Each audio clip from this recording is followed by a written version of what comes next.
Welcome back to Grimnasty TV. Shout out to everybody watching this channel right now.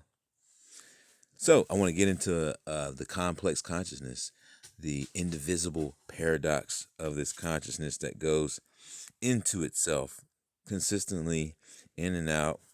And eventually you'll start to notice that everything has a fucking face on it. Even shadows casted off of things with faces on it are creating casted shadow faces that are conscious themselves in a shadow form, which basically means that this whole thing is a conscious landscape. There is no light attenuation, no casted shadows.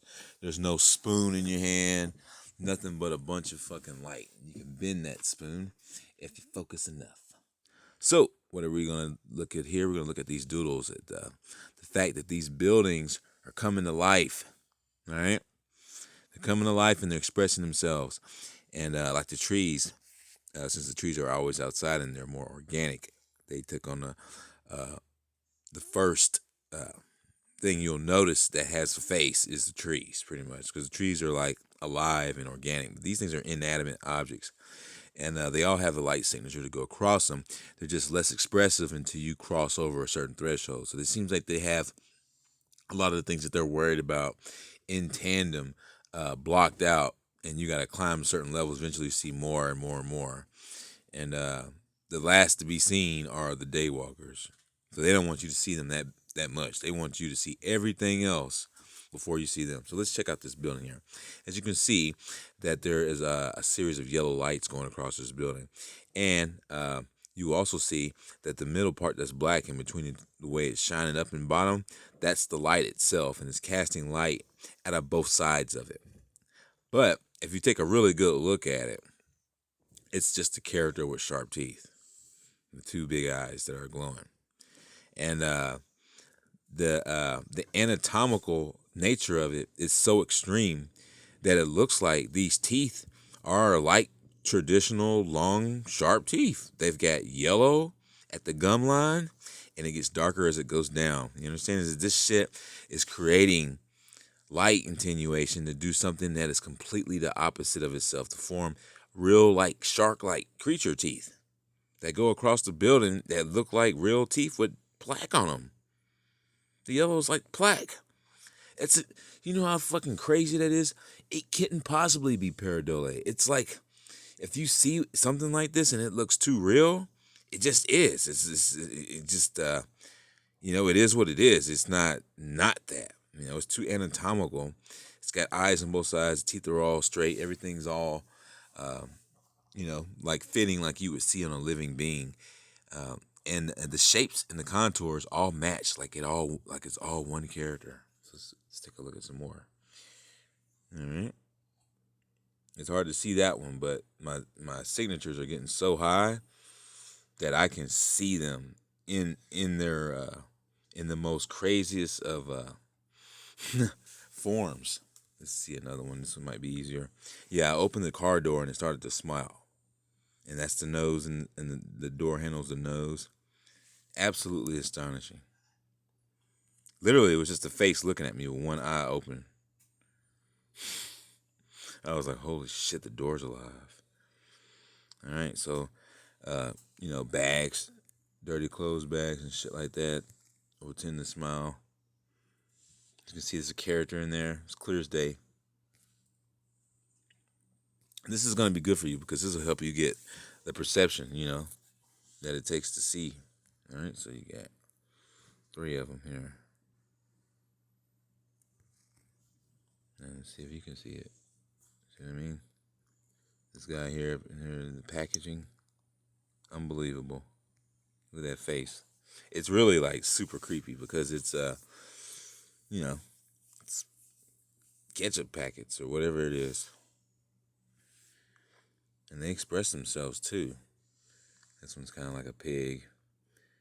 And he's got teeth up the top and then an open mouth below in the door. So it's very expressive. This one's got gap teeth in the middle where 2 garages meet. So you know what I mean? It's just totally a face. That's it. The eyes in the window. you feel the energy. I mean, I wouldn't say energy of doodles, but I'm just saying you can feel it. You know, I point these out, and you can see like this charismatic, whimsical nature about it that makes it, makes you question it. All right, take a look. You know what I mean? That is fucking amazing and gross at the same time. It's extremely gross. Take a look. Look at them lips. So you gotta understand here is that these two pepperoni down here at the bottom, okay, are folded exactly the way they need to be the shadow casted for an upper lip at the curl point at the end of the pepperoni, hit it up top, and then the big bottom lip that is lighter with the light. When light hits it, that big bottom lip down there is going to be lighter than the top lip that's curling over. And if you take a look in between the two pepperonis, it shows where the point comes down in the middle, just like real anatomical lips. Okay, so that shit is not a mistake. That shit is like extreme intentional. Look at the nose in these mushrooms, man. That shit is so fucking. Look at the two pepperonis making the fucking eyes, dude. And then you get back, you see the thing's damn near smiling at you. It's really freaky. But I'm telling you. And there's pizza faces on the side too. Like this thing's got faces going up the side of it, and the nose. This is like a left nose right here. This mushroom here, facing to the right. Sorry. But you see it now, and there's two eyes here. One of them is like kind of a mushroom, and the other one's like just a pit. And you see his lips down below that pepperoni. It's really disgusting, actually. You know, and I see a pizza like that, you don't know if you want to eat it or not, because they're becoming so expressive. They start to smile and shit like that, and then you're just like, dude, I can't eat you. It's really just like, wow, really? I can't eat this. So I'm presuming that when this moment happens, that this is an old man here. As you can see, his two eyes at the top and long nose, and he's got an ear on the back side of this, and his hair is the other stuff. So it's like, it's just an old man face. It's huge though. It's big. It's very big, and he's always expressing himself through this sheet here. So you can see that there's also what appears to be an eye right there, even though it's an ear, and then a smiling mouth underneath. See that?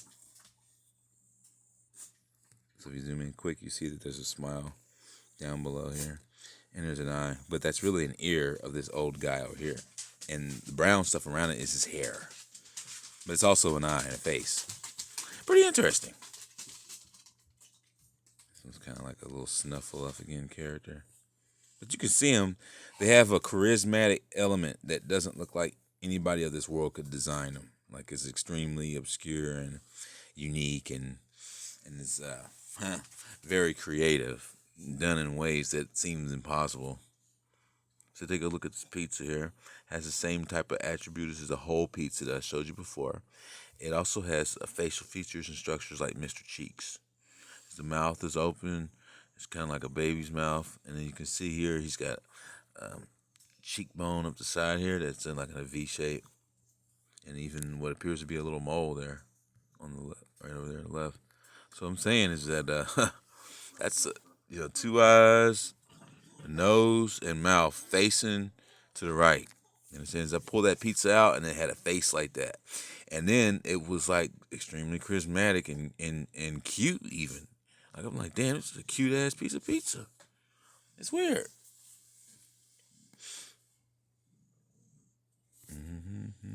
So you can kind of get an idea where the faces are. See how it's all like trying to mesh with another face.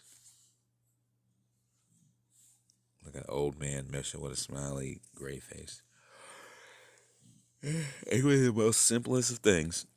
As you see, there's just oranges that I laid together, and it immediately formed a face automatically.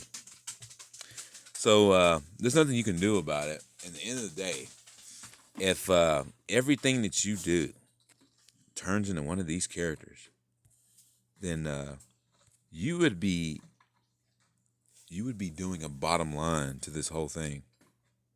Literally.